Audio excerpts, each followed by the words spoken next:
Bonjour, bienvenue sur la page Facebook de France 3 Nord-Pas-de-Calais. Ici, dans ce lieu emblématique du centre-ville de Lille, le Palais de la Bourse, magnifique lieu architectural. On est ici pour vous parler de cet album Géopoétique. Et Géopoétique, 10 ans qu'on attendait cet album, 10 ans qu'on attendait le retour du pionnier du rap français, MC Solar. MC Solar qui compte plus de 15 millions d'albums vendus avec des titres tubes comme Caroline, Bouge de là. MC Solar qui revient avec ce 8e album à travers lequel il jongle magnifiquement et comme toujours avec les mots. MC Solar en a fini heureusement de se faire rare et il est là avec nous ce soir pour nous parler de cet album. Et regardez, il est en train de découvrir une exposition qui a lieu ici au Palais de la Bourse, que vous pouvez venir voir d'ailleurs, l'exposition sur Raoul de Godeswerveld. Bonjour MC Solar, je vous interromps dans votre visite. Bonjour MC Solar, merci d'être avec nous, nous accorder cette interview exclusive pour nous parler de cet album Géopoétique. Alors, vous découvrez ce lieu du Palais de la Bourse, vous connaissez Lille, je le sais, et Raoul de Godeswerveld, vous connaissez bien son fils. Je connais bien son fils, oui, et j'ai découvert là que Arnaud Delbar était son fils. C'est quelqu'un d'extraordinaire que j'ai rencontré à l'Olympia, la première fois que j'y ai joué. Et puis ensuite, j'ai fait moi-même mes Olympias.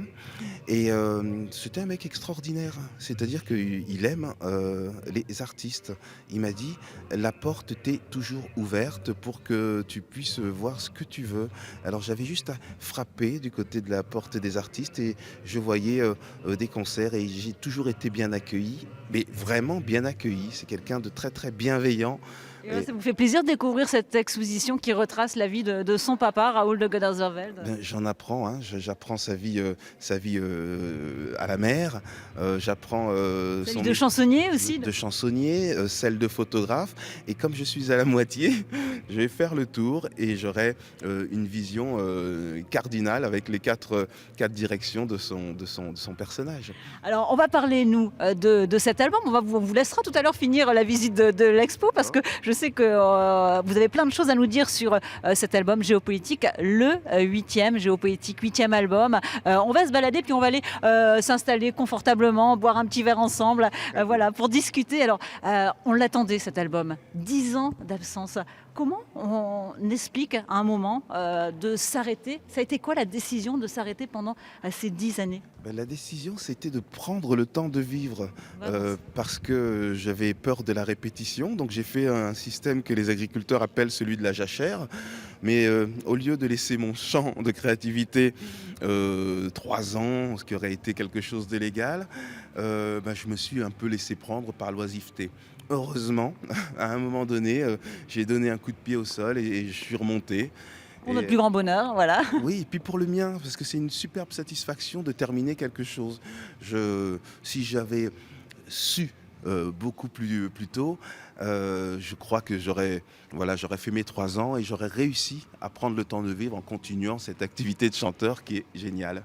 C'était quoi le fait de s'arrêter? C'était quoi? C'était besoin de se ressourcer, de vivre autre chose que toutes ces années de succès Oui, j'étais dans une routine positive, hein, tout était positif, mais j'avais le sentiment d'être un peu en décalage avec beaucoup de mes amis, d'avoir une autre vie, un peu mondaine ou totalement différente. Alors voilà, c'était ma volonté première. Malheureusement, ça a duré trop longtemps. Vous auriez voulu vous arrêter un peu moins longtemps. Alors là, je précise pour ceux qui nous regardent sur la page Facebook de France 3 Nord-Pas-de-Calais qu'on traverse un espace de coworking où les gens sont en train de travailler et qui profitent de la venue de MC Solar. Voilà, n'hésitez pas à aller écouter son album, Géopoétique. Je le dis, c'est un très bel album qu'on vous présente, le 8e album qui signe le grand retour de MC Solar sur la scène du rap français. Claude, on disait effectivement besoin de se ressourcer, besoin de vivre autre chose. Qu'est-ce que vous avez fait pendant ces 10 ans? On se pose la question, justement. Vous avez complètement arrêté la musique. Je suppose que vous avez continué un petit peu à écrire à côté. Comment ça s'est passé ces 10 années? Alors j'ai écrit, je suis allé voir beaucoup de gens en studio, j'ai fait des choses que je n'avais pas le temps de faire, aller voir presque toutes les expos qu'il y a eu dans mon circuit, dans Paris. Alors plein de choses. Je suis allé aussi voir des festivals et des concerts. En tant que public. Et c'est fantastique. Qu'est-ce que ça fait justement de se retrouver comme spectateur, vous qui avez été sur le devant de la scène pendant des années? On voit que C'est là qu'on voit que c'est un superbe truc, quoi. Une fois qu'ils ont terminé, j'avais aussi accès au backstage. Je voyais ces groupes de rock, de Merci de vous rap, asseoir. de jazz et autres être heureux, excité, avoir de l'adrénaline. Et je me disais, mais zut, qu'est-ce que j'ai manqué. Mais vraiment, je me suis, j'ai progressé culturellement. C'est des choses que On j'avais. apprend beaucoup. Oui, oui, oui, j'avais le Je vais sentiment. vous inviter à vous Ah, asseoir, comme ça on superbe. va discuter tranquillement. Allez-y, mettez-vous sur la banquette, je vais m'asseoir à côté de vous. Alors oui, vous disiez, on apprend, on découvre des nouvelles choses, on se nourrit en fait. Oui, j'ai regardé le monde, j'ai fait quelques voyages. Je suis allé voir des expositions, en fait, plein de choses que j'arrivais pas à mettre dans mon emploi du temps, dans mon agenda, et que j'avais le sentiment de ne pas avoir terminé, genre mes études, quoi, en gros. Et, mais bon, j'en ai trop fait, hein. 3 ans auraient suffi à se remettre à niveau, à découvrir des nouvelles choses. Il y avait quand même cette participation toujours au Resto du Cœur. J'en parle des Restos du Cœur parce que vient de commencer la campagne pour les Restos du Cœur. Vous chantez tous les ans avec la troupe des Enfoirés. Ouais, c'est indispensable parce que la cause est noble. Alors nous, on a le côté le plus sympathique. On chante, on est une bande de potes. Mais derrière, on sait que ça a un rôle fondamental dans la France entière, quoi. C'est-à-dire que nous, c'est un moment, mais ça dure toute l'année. Il y a des gens qui en vivent, il y a des gens qui ont besoin de nourriture, il y a des gens qui travaillent, qui font des stages. Donc je peux jamais dire non à une noble cause. Ou bien il faudrait vraiment des tas de raisons. Mais bon, on reçoit beaucoup, donc faut quand même donner. Vous y serez encore cette année pour cette nouvelle saison des Enfoirés. Ah, si on m'appelle, je dirais oui automatiquement parce que je n'ai pas de raison de ne pas aider mon prochain, même s'il est lointain. Alors, 10 ans d'arrêt, c'est quoi le déclic qui fait qu'à un moment on se dit, bon allez, là c'est terminé, je retourne sur la scène, on recommence. Ça a été un ajustement de planète. Deux compositeurs étaient libres au même moment. Et donc, je leur ai parlé séparément. Chacun m'a fait une espèce d'emploi du temps. Ouais, Claude, bon, tu vas venir là. Tu as 2 studios. Et puis le troisième avait bon, j'ai eu 3 studios. Donc, à chaque endroit où je pouvais aller, je pouvais enregistrer. C'est superbe. Et quand arrive 3, 4 titres, on a le sentiment d'être en équilibre, quoi. On a nord, sud, est, ouest. C'est bon. Et puis, On a ses repères. on a ses repères et puis on peut écouter, donc on a le sentiment de faire quelque chose. L'oisiveté, c'est super, mais on ne crée rien. Puis bon, je me suis rendu compte réellement que j'étais un créateur. Moi, j'étais toujours entre les deux, entre l'ethnologue qui est dans quelque chose, et puis le chanteur. Mais là, bon, ça y est, ma spécialisation, la chose que j'ai fait le plus, c'est chanter, C'est la musique, la chanson. aller sur scène et tout ça. Donc, C'est- je m'en suis rendu compte là. C'est ça aussi, pendant ce temps d'arrêt, cette pause, on se rend compte de ce pourquoi on est vraiment fait, de ce que l'on a vraiment envie de faire. Et là, tu t'es rendu compte que la musique, c'était ta voix. Oui, ouais, ouais, c'est grâce à cet arrêt, hein, parce que vraiment, je jubile. Écrire, être dans une bonne ambiance, faire venir des gens pour des chœurs, des musiciens, ça, ouais, c'est aussi bien qu'aller faire les expos et aller voir les autres en concert. C'est aussi peut-être. Je suppose que pendant ces 10 années d'arrêt, il y a beaucoup de fans, de gens que tu croisais, qui t'ont demandé aussi de revenir. Il y a eu des attentes. Énormément. Et je trouve que les gens sont extrêmement bienveillants. Des chanteurs qui prenaient des apartés pendant 20 minutes pour dire Claude, tu nous manques, il faut que tu te mettes au boulot. Alors si tu le fais pas pour toi, fais-le pour nous. Il y avait plein d'argumentaires. Puis c'est bienveillant. Et puis je les ai remerciés après, hein, téléphoné, parce que je sais pas, ils te motivent. Non, ça a été là la chose la plus importante. C'est, nous, on aimait bien ce que tu fais. Alors si tu ne le fais pas pour toi, fais-le pour nous. Et là, j'ai craqué. Ouais, J'ai c'est vraiment l'amour craqué. du public qui a eu ce petit appel. J'ai craqué. Mais vraiment, je me suis dit, tiens, mais lui, je l'aime bien. Pourquoi il m'aime bien? Je sais pas. Il n'y avait pas une appréhension, du coup, d'être tellement attendu, Si, on a une peur, pas une peur, même si on sait, il faut le dire, hein, Géopoétique vient de sortir, il est déjà disque d'or. ouais, ouais. Donc on sait que le succès est là, qu'il n'y a pas vraiment d'appréhension de ta part à avoir. Pourtant, c'était quand même une petite peur au ventre. Et, l'idée, c'était de me retrouver la voix Claude, quoi, Claude MC Solar. et pas parce qu'il y a le contexte, hein, qui nous influence, et j'avais peur de ne pas me retrouver. Alors la solution que j'ai faite, c'est j'ai dit j'aimerais au moins trois choses qui sont imprégnées de jazz. Et quand il y a du jazz, j'écris facilement. Donc j'ai pu écrire Super Gainsbourg et puis Géopoétique entre autres, et puis un autre qui s'appelle JAZZ, et c'est bon, j'avais mon assise, et après il fallait que je brode autour en essayant de ne pas faire deux musiques pareilles ou bien deux sujets pareils. Alors justement, Géopoétique, ce sont 19 titres qui rendent hommage aux lettres, hein, parce que tu manies admirablement les mots, tu jongles avec eux de manière admirable, c'est vraiment un hommage à la langue. Il y a ce titre Sonotone, le premier titre de l'album, il y a eu un clip qui a été fait, Oui. qui parle de la vieillesse, du vieillissement. Raconte-nous un peu comment est née cette chanson. Ben, ça faisait quelques 8 ans, 9 ans que j'avais pas, pas écrit, donc je me suis dit, tiens, je vais le mettre en premier. En gros, je me suis dit, que Je doit... lis, je lis peut-être les 4 premières. Ouais. Bah, tu peux les lire. Hein, J'ai des rides et des poches sous les yeux, les cheveux poivre et sel, et l'arthrose m'en veut. Je me suis mis dans la peau d'une personne du quatrième âge, et les regrets qu'elle aurait pu avoir. Je voulais pas que ce soit défaitiste. Et donc il y a à un moment donné un trick, une chance, c'est est-ce que je fais un pacte avec le diable, est-ce que je fais du sport, et donc ça part de la vieillesse, et le gars essaie de retrouver sa jeunesse, et c'est ce que je souhaite à chacun, ce que c'est dans la tête en général, et c'est l'attitude qu'on a. c'est quelque chose qui te fait peur de vieillir comme tout le monde Ça ne me fait pas encore peur, mais ça me fait pas encore peur, mais c'est un passage obligatoire, je crois, chez les artistes. Ils font souvent une tête de mort qu'on appelle les vanités et tout ça. Et ben moi, c'est la troisième que je fais. Dans 4 ans, je vais commencer à avoir peur de la mort, pour me faire peur. Il y avait déjà eu des chansons, hein, auparavant sur le temps qui passe. Il y avait eu Obsolète en Obsolète, 94, je les crois, temps et changent. Carpe Carpe Diem aussi. diem. Oui, c'est pour donner du bonheur aux gens. Je fais une espèce de fausse nostalgie positive, pour que les gens, dans le temps présent, aient envie de la retrouver. Donc, Ouais.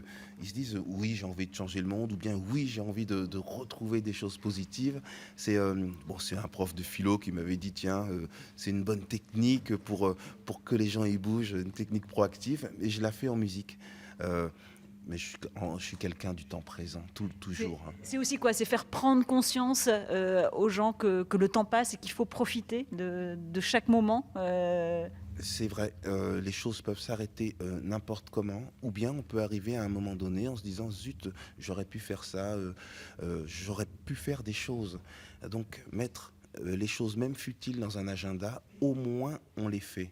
Sinon on a des œillères et on avance tout droit, et puis à un moment donné on regrette. On Quoi. regrette, on passe à côté de choses de la vie essentielle. Ouais, zut, là on dirait que je suis le rappeur donneur de conseils, mais Mais on les prend, venant de toi, on les prend, les conseils. je pense toujours à des gens quand j'écris. Avant, il y avait des étudiants en commerce, quand ils me racontaient leur vie. Alors, quand je faisais un titre, je voulais leur donner des conseils pour pas qu'ils le vivent de la mauvaise manière. Et je crois que j'ai continué à faire ça. Il y a aussi un clin d'œil à Gainsbourg à la fin de cette chanson, où tu termines en disant je suis venu vous dire que je m'en vais. Oui, parce que c'est un fil pour moi. Il m'a toujours porté bonheur. Et puis je l'aime dans tous ses aspects.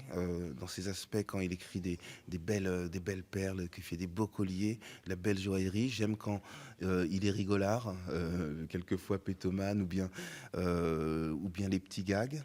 Et puis il a ce côté rappeur à 100%, quoi. Il drague Whitney Houston, il a une grosse voiture, il brûle des billets. C'est une belle icône pop art qui peut ressembler aux rappeurs qu'on voit à Atlanta ou à Chicago. Un bel hommage, en tout cas, à Gainsbourg. Alors, des titres qui parlent dans cet album un peu à tout le monde. Il y a aussi un titre qui s'adresse aux adolescents, c'est Attrape-Nigo. Oui, et bon, ça c'est moi, ça c'est tout moi. Euh, J'aime bien me mettre dans la peau de gens, et je me suis mis dans la peau de quelqu'un qui a entre 8 et 12 ans qui doit faire son premier rap. Quels sont les nouveaux codes? Alors les nouveaux codes, c'est parler d'une grosse voiture, j'ai plus de muscles que toi, j'ai une plus grosse arme, etc., etc. Euh, Est-ce que cette personne a le choix? Est-ce que est-ce que le contexte va lui dicter son concept? Donc je lui laisse un espace de liberté, un espace de liberté. Et puis par les temps qui courent, bon, c'est pas ce que je voulais faire, mais c'est bien de donner le choix aux gens de ne pas suivre ces trucs qui sont totalement... je sais pas, c'est la société de consommation, de j'ai plus que toi, c'est l'écrasement des autres. Bon, donc je le fais de façon rigolote pour que ce soit didactique, quoi. Il y a cette très belle chanson également, Mirabelle, qui ravive un peu les souvenirs d'un village de la Première Guerre mondiale. Ouais, ça c'est... C'est le côté un peu nostalgie aussi qui... Il y a une nostalgie, c'est une étrangeté, un village qui parle. Un sujet que je pense pas que personne puisse traiter ça, puisque c'est le dernier poilu de la guerre de 14 était décédé, donc c'est toujours resté dans ma tête. Et puis tiens, je me suis dit qu'on ne fera plus jamais de commémoration automatiquement. Donc voilà, ce village qui parle. Alors il parle, c'est un peu de la philosophie, mais bon, ça va, hein, c'est juste un petit film. Hein. Mais c'était bien quand il y avait du monde. Oui, mais c'était le temps de guerre. Et voilà, il se pose des questions. Mais le mieux, c'est de l'écouter, celle-là. C'est un très très beau texte. Très... c'est l'éducation nationale. Merci, Jules Ferry. Et puis, il y a des titres qui font écho également à l'actualité, malheureusement. Je pense à Jane et Tarzan qui parlent du harcèlement dans la rue. Oui, c'était ça tombe. C'était pas venu.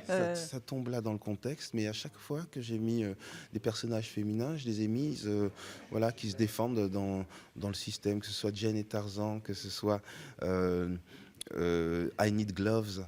Je fais, c'est ce que j'ai vu en fait. Hein. Quand même, quand on prend du recul, on a le temps d'analyser des choses qui viennent une fois, deux fois, trois fois, 10 fois, et donc ça nous donne envie de prévenir les femmes. Et puis oui, ça parle du harcèlement et puis de la recherche de l'amour. Mais j'aime bien parce qu'ils se rencontrent quand même. Elle rencontre quand même quelqu'un de bien. Et ça Finalement, ça se termine bien. Ouais. Mais j'ai fait quand même des femmes fortes à chaque fois. Tu aimes d'ailleurs endosser des personnages dans tes chansons. Tu t'inspires de ce que tu rencontres dans ton quotidien, de la vie, pour écrire tes chansons. Oui, on me parle facilement puisque les gens ont le sentiment de me connaître, donc c'est cool. Et on se met à parler et j'ai une concentration d'expériences de gens. Et puis on m'avait expliqué, hein, pour parler à quelqu'un, tu vas dans un bar, tu prends une bière et tu la bois. La personne va te dire... D'ailleurs, tu as peut-être envie de quelque chose à boire, puisqu'on est ici dans un espace sympa. Est-ce que tu veux boire quelque chose? Moi, je bois de l'eau pétillante avant 19h. Alors, si on peut avoir 2 petits verres d'eau pétillante, voilà. Alors, pour MC Solar. Il paraît que quand on prend le verre de quelqu'un, il va dire « Non, c'est mon verre ». Et là, vous pouvez entamer une discussion. Et c'est superbe. Parce que ça fait une espèce de translation par un objet, et puis chacun se raconte. Et ouais, j'aime bien raconter un peu les expériences des gens. Tu te mets en retrait en fait dans tes chansons. Il y a une mise en retrait volontaire, ce qui est un peu ta marque de fabrique d'ailleurs, et qui fait sans doute, qui explique sans doute pourquoi les gens t'apprécient autant. Tu restes très discret sur ta vie. Ouais, je voulais pas être donneur de conseils, et puis avant de faire un peu de rap, j'allais dans des cours d'ethnologie où on doit participer, c'est-à-dire qu'on est dans le groupe, et puis donc faut se faire un peu discret, et puis voir les différentes. Et je crois que ça m'est resté, cette formation d'ethnologie participative là.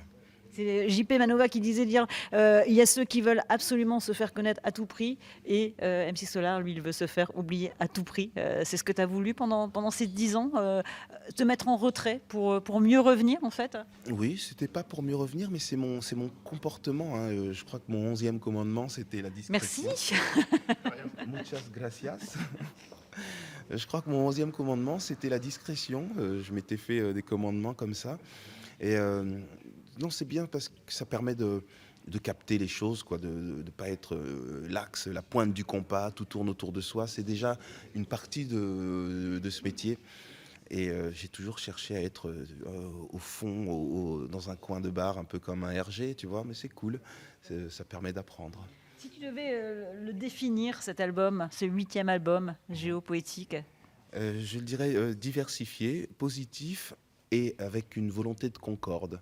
Voilà, d'habitude j'ai un vocabulaire militaire, paracommando des mots et du vocabulaire, machin, quelque chose de... là je veux pacifier, mettre un petit peu du sirop de paix, PAIX, hein, avec de l'eau.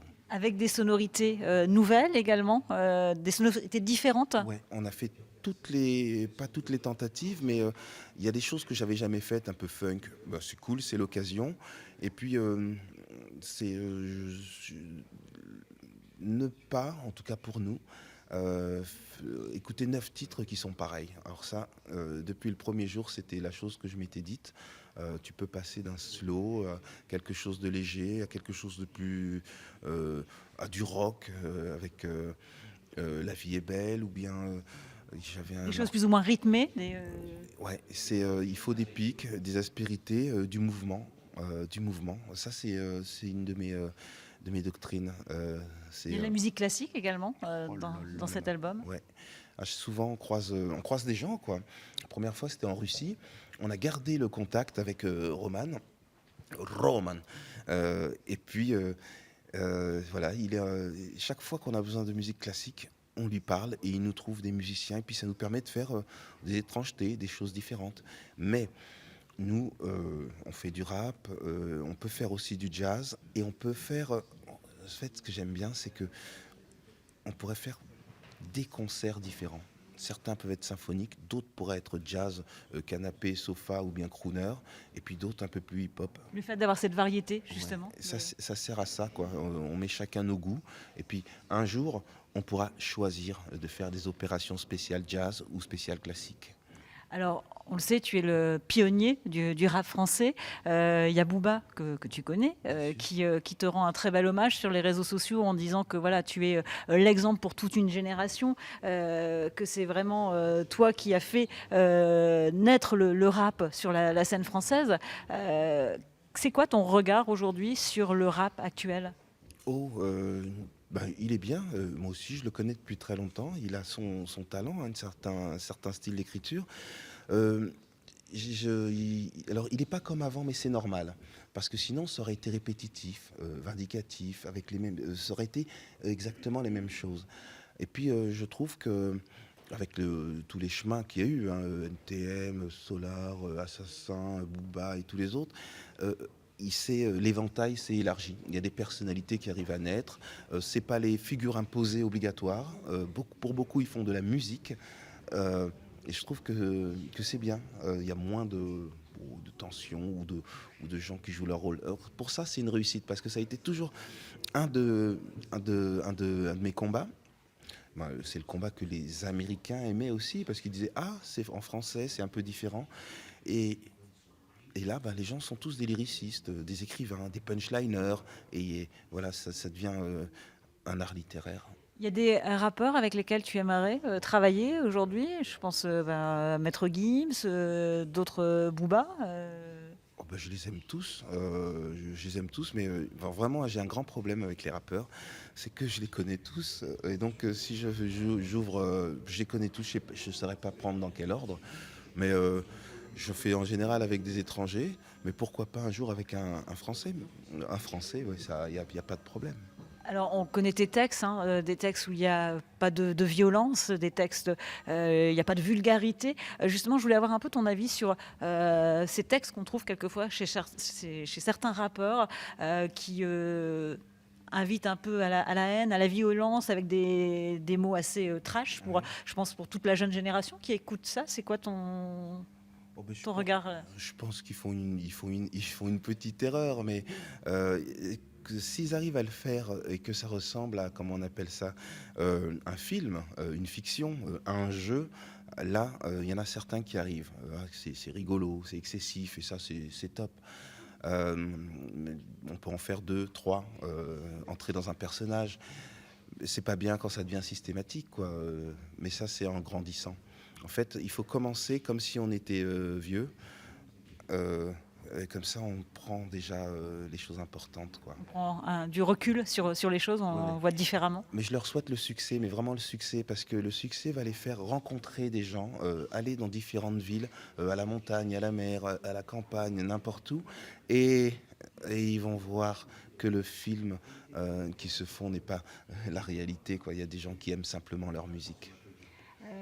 Ce retour sur la scène, voilà, 10 ans après, j'espère qu'on ne va pas attendre 10 ans de plus pour voir d'autres projets arriver et naître. J'imagine que ça t'a donné envie, un élan pour continuer. Ça y est, je sais que je suis musicien. Et puis ça m'a permis aussi de connaître les différents tempos de mes morceaux. Donc ça y est, je suis musicien. Je vais me remettre au boulot, de me préparer la scène. Euh, et puis même celle-là, faire des mix entre différentes époques, différents. Alors, il y a des trucs punchy, il y a des choses jazz, il y a des choses poétiques, il y a des espèces de slow rap, Caroline et autres. J'ai des indispensables. Parce que les gens, bon, tu peux pas ne pas chanter celle-là. C'est bien parce que c'est une vie en fait que je vais pouvoir raconter sur scène. Voilà, c'est ça, un spectacle qu'on pourra voir à partir de, pour nous, ici dans la région, l'année prochaine. 2018, Voilà, il y a ouais. 2 dates qui sont déjà arrêtées ici dans la région, le 15 novembre à Lille et le 17 novembre à Amiens. Il y aura Bruxelles également, pas très loin. Une tournée qui va démarrer, que tout le monde attend. Si tu devais donner une définition du rap, le mot rap. Ah oui, moi, celle que je préfère, c'est celle qu'un Camerounais m'a donnée au Sénégal. Et il a dit celle-là, réapprendre à parler. Et j'aime bien celle-là, elle est toute simple. Réapprendre à parler, le rap. La RAP. RAP. Tu vas démarrer cette tournée. Il y a des choses que tu auras envie de chanter plus que d'autres. Est-ce qu'il y a une chanson particulière dans ton registre que tu aimes plus que d'autres? Oh là là, j'aime les chansons positives. Et j'aime les chansons Ce qui est un peu ta signature aussi, être Mhm. toujours positif. Ouais. Et puis bon, il y a Caroline, nouveau western obsolète, et j'aime celles avec lesquelles on peut faire des mises en scène oniriques, poétiques, euh, de la mise en scène quoi. Et donc là, je vais citer Sonotone, mais il y a aussi Solar Pleur. Euh, c'est ce qui est bien quoi. J'ai plusieurs matières. Euh, mais alors, ça c'est le concert en lui-même que je souhaite qu'il soit, que les gens sortent un tout petit peu transformés positivement. C'est ça, le message que tu as envie de faire passer, c'est voir les choses positivement. Ouais, ouais, ouais. Je vais bien définir dans un truc un peu à la Méphisto. Ça, c'est pas bien. C'est-à-dire une ambiance et puis les choses positives et lumineuses vont gagner finalement. Par rapport au contexte actuel, c'est aussi par rapport à tout ce qu'on vit aujourd'hui. J'ai vu que tu voulais être journaliste aussi. Alors justement, ton regard sur l'actualité. J'ai eu le temps de le voir. On vit dans un siècle, allez, on va dire depuis l'an 2000, où on est au courant quoi, des enjeux internationaux. Avant, on pouvait avoir des œillères. Je ne sais pas quelle actualité, mais le monde, un peu partout, va pas très bien. Et dans les années à venir, mon rôle, ce serait d'être une espèce de médicament musical pour repositiver et cueillir la vie euh, et faire ce qu'on a à faire quoi, avant qu'il soit trop tard. Voilà, message positif pour ce 8e album Géo Poétique, le grand retour de MC Solar qu'on va pouvoir découvrir dans la région en concert. Ce sera, je le rappelle, le 15 novembre 2018 et à Lille et le 17 novembre 2018 à Amiens. Tu connais bien la région, tu es venu plusieurs fois, je Ouais. crois. On va te laisser retourner revoir, finir la découverte de l'exposition de Raoul de Goderswerveld ici au Palais de la Bourse. Est-ce qu'il y a un lieu particulier que tu affectionnes dans la région ou un souvenir que tu Oh as? là là, je me souviens d'une arrière-cour dans le Vieux-Lille où il y avait des amis qui fumaient et buvaient des coups. Je vais appeler mon pote Guillaume pour savoir exactement où c'est. Où c'était? Bon, alors, alors Guillaume, voilà, viens nous dire. Non, Alors, il est non, à, c'est Pa- pas, il est à c'est Paris. pas Guillaume, non, c'est Quentin Il est à Bertrand. Paris, il est à Bertrand. Paris, il est à Bon, bah, Paris, alors on ne mon saura pas Guillaume. ce lieu, mais Ouais, on sait ouais. que tu connais la région. Est-ce qu'il y a un chanteur de rap que tu connais dans la région? Je crois qu'il y avait un groupe, le ministère des Affaires populaires, ça existe? Oui, ça me dit quelque chose. Ouais, ouais, j'ai déjà entendu. C'est un mélange entre comment on appelle ça, musique traditionnelle française, accordéon, et puis des paroles, comment on appelle, militantes et sociales. Et puis, il y a Gradure aussi, je crois, qui est originaire de la région. C'est vrai, Gradure, les Shégay, mais je connais depuis très très longtemps. Et alors, pour parler des gens qui font du rap un peu, voilà, c'est ça que j'aime dans son style, c'est que ça ressemble à un film et c'est pas la réalité. Voilà. Et c'est ce que tu vas nous faire découvrir, un film, une histoire avec cette tournée pour nous présenter Géopoétique. Ce sera bien très bientôt. La tournée va commencer dans toute la France avec des concerts. Et franchement, allez écouter cet album, le 8e album de MC Solar. Claude, puisque c'est ton prénom, Claude, Oui. on va terminer par un petit selfie, si tu veux. Et puis après, je vais te faire signer le livre d'or de la page Facebook de France 3 Nord-Pas-de-Calais. On termine avec un selfie ensemble. Voilà, et là maintenant je vais te demander de signer, qu'est-ce que tu es beau, de signer, si j'arrive à attraper un crayon, voilà, et tu vas nous signer, voilà, la page Facebook de France 3 Nord-Pas-de-Calais. Un grand merci, MC Solar, de nous avoir accordé cette interview exclusive pour nous parler de ton 8e album, et on espère plein de choses à venir. Je fais ma vraie signature. Comme tu veux. Hop là, MC Solarium. Merci beaucoup, MC Solar. Merci beaucoup.